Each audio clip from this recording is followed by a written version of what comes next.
Bienvenidos, aquí se debate. Vamos de inmediato a presentar a nuestros invitados de hoy. Andrea Rosario Iñiguez Manso, del distrito D14 o 14 del Partido Republicano. Lista Vamos por Chile, bienvenida. Norberto Alexander Zúñiga Contreras, del distrito 15 de Convergencia Social en la lista Apruebo Dignidad, bienvenido también. Y Flor María Ailit García, del distrito 16, independiente, que también nos acompaña durante esta jornada, lista Corrientes Independientes. ¿Cómo están? Bienvenidos. Hola, ¿qué tal? Mucho gusto. Hola. Bien, ¿les parece? A medida vamos presentándolos, pueden debatir, interrumpirse respetuosamente, aquí vamos ordenando, pero primero les queremos pedir, en el orden que los presentamos, Andrea primero, en 30 segundos, si puede presentar desde el rol que tiene como ciudadana, por qué va como candidata constituyente. Bueno, en primer lugar, gracias por la invitación. ¿Y por qué voy de candidata constituyente? Porque mi área de especialidad en el derecho siempre ha sido el derecho constitucional. Hace 20 años que soy profesora de Derecho Constitucional, de Derecho Político, tengo un doctorado en Derecho que lo hice en Derecho Internacional de Derechos Humanos y también he estudiado y he desarrollado áreas del feminismo y de temas de género también. Así que yo creo que puedo aportar desde mi expertise y mis conocimientos. Gracias, Andrea. Norberto Zúñiga. Muchas gracias por la invitación. Yo soy Norberto Zúñiga. Soy tecnólogo médico de profesión, soy magíster en genética de la Universidad de Chile, soy candidato a doctor en neurociencia y director de la Asociación Nacional de Investigadores en Posgrado.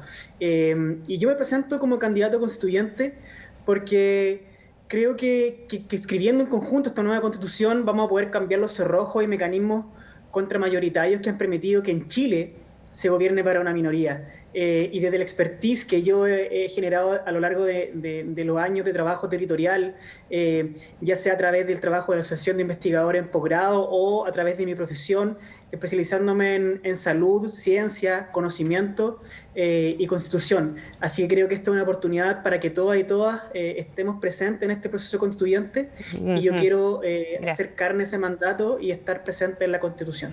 Flor Illich, muchas gracias. Hola, muchas gracias por la invitación.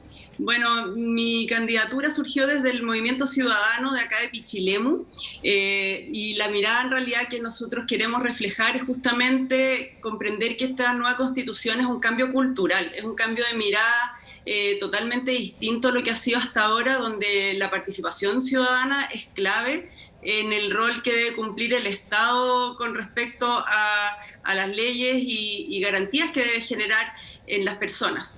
Y sobre todo porque es necesario que esta construcción de la Constitución tenga una mirada más diversa, que tenga una mirada que incluya la mirada de los distintos territorios, de los distintos grupos sociales, de los distintos grupos étnicos, etcétera. Entonces creo que la mirada cultural en general es una mirada importante porque es transversal a cada uno de los temas que debe tocar la Constitución. Hay algo que los une en general y que tiene que ver de alguna manera con su relación con la educación. ¿Cómo pretenden ustedes plantearla en una nueva Constitución? Si bien el derecho a educación lo tenemos en la actualidad, sabemos que no hay acceso siempre para todos y comenzó de a poco con esto de la educación gratuita. ¿Cómo lo ven? Comenzando con la misma rueda, Andrea Iñiguez. Sí, a ver, el tema de la educación me parece fundamental y hoy en día ha estado en debate mucho tiempo porque hemos visto cómo los padres, y esto me lo han manifestado en mi distrito con preocupación, han visto cómo se les ha ido quitando el derecho a los padres a educar a los hijos.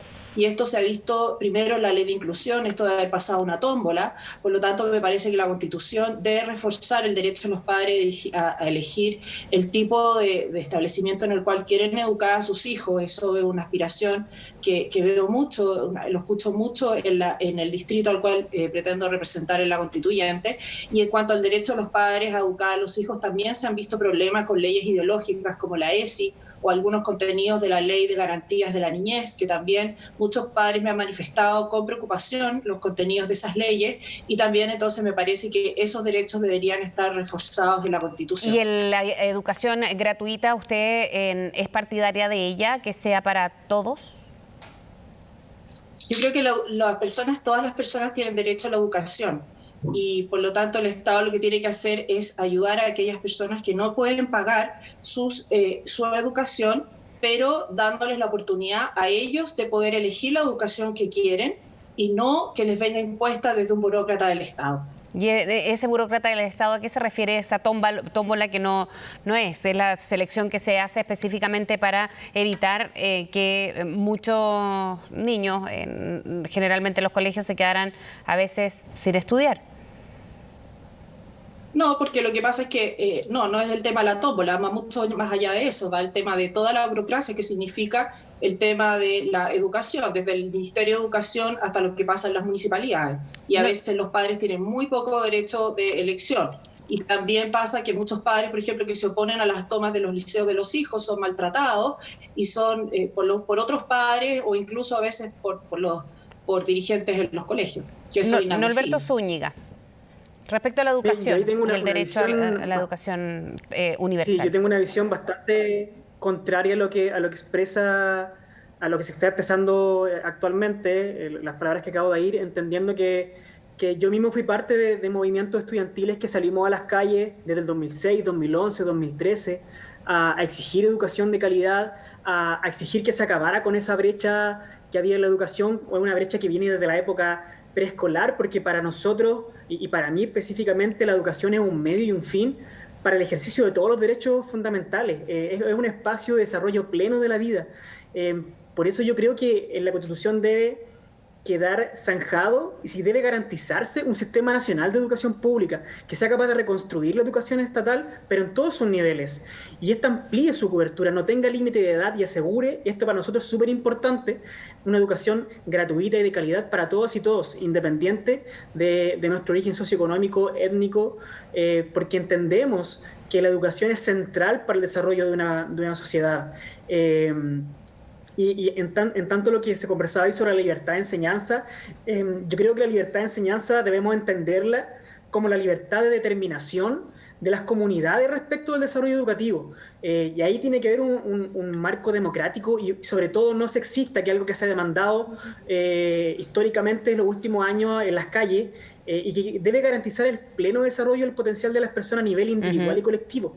Yo creo que ahí hay un tema súper interesante, que es decir que la sociedad como tal tiene derecho a definir cómo quieren que sea la educación de sus hijos. Pero vamos encaminados a eso, Norberto, y le pregunto precisamente porque encabezó algunos de los movimientos que llevó a la educación gratuita y se empezó a avanzar por lo menos en aquello.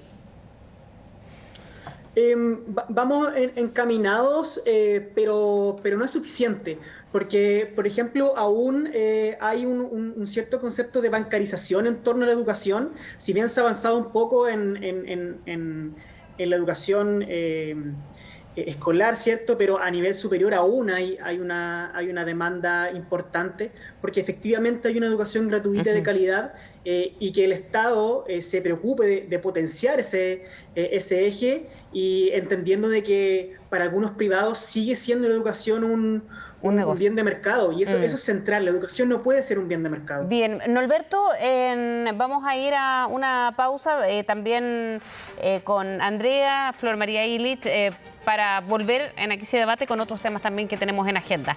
Espérenos.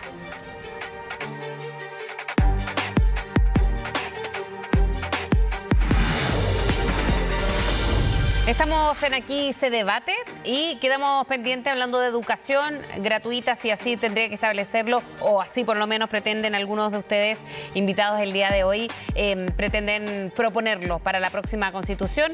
Flor Illich, no quedó pendiente con este tema. Bueno, sí, mira, yo tuve la fortuna de haber tenido buenos estudios. Ya tengo magíster, he estudiado en la universidad, hice todo lo que yo hubiera querido porque tuve una buena educación que era privada.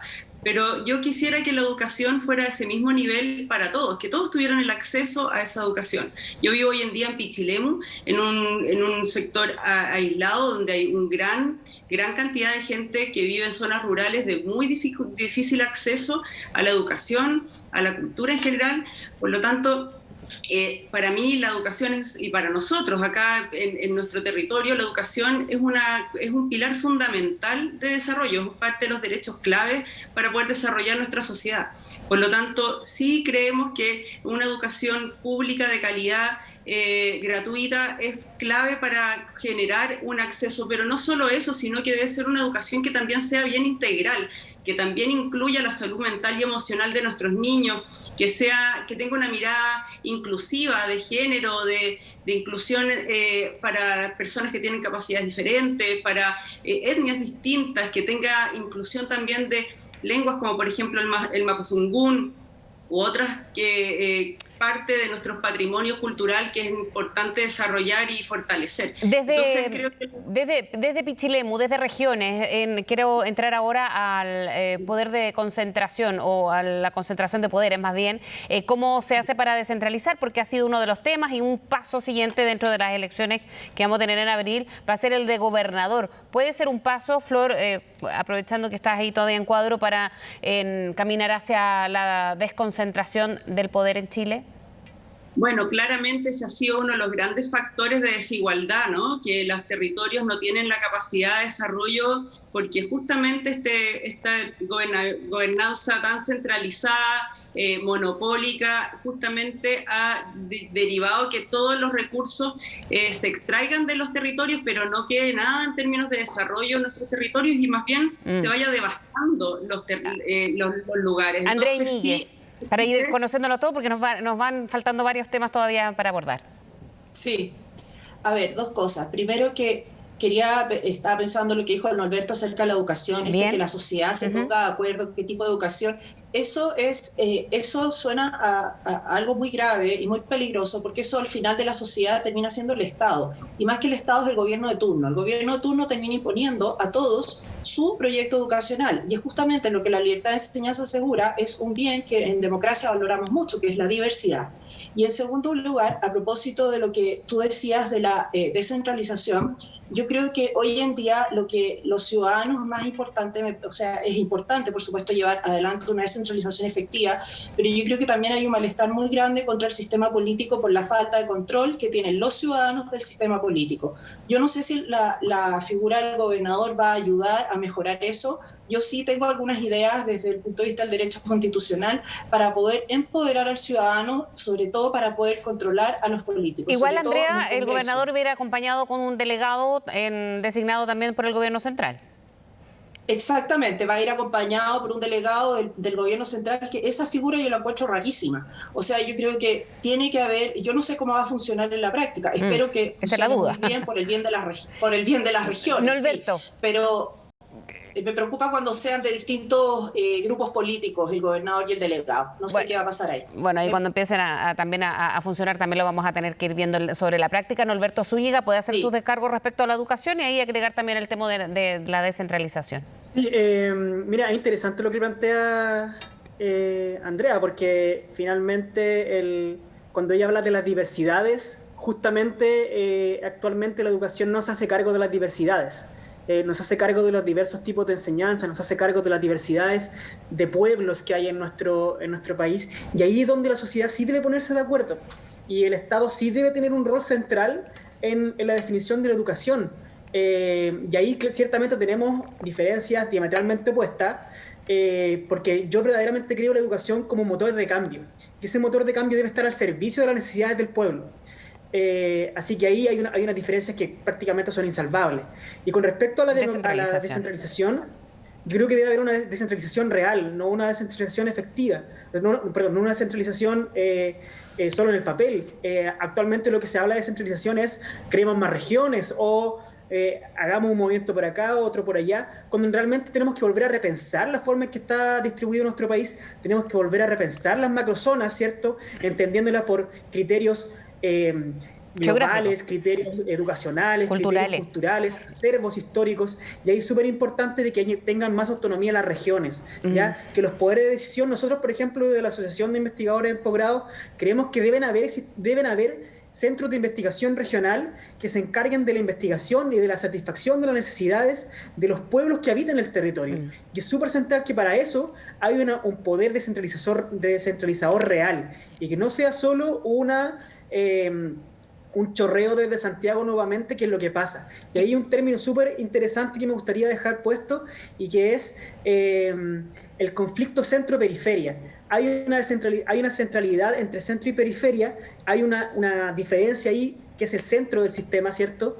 Que no solo se expresa entre Santiago y regiones, sino que también se expresa dentro de las regiones. De las regiones ahí, cuando hay una ciudad más poderosa. Pues dejemos hasta ahí descentralización para entrar solamente, Norberto, por favor, a otro tema que tiene que ver con qué régimen de gobierno ustedes proponen o cuál régimen de gobierno. Flor Illich.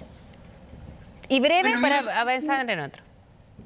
Me parece que ni el régimen presidencialista propiamente tal, que es justamente centralista y que permite fomentar mucho los monopolios y la concentración de abusos de poder, ni el parlamentarista también extremo, que también implica, permite también el manejo en los lobbies y también termina manejando un poco la política según las necesidades de los más poderosos, digamos, es la respuesta. Yo creo que la respuesta está justamente en la participación ciudadana y en la validación del poder ciudadano dentro del sistema político. Ya, y ahí donde entra el presidencialismo un gran poder o parlamentarismo.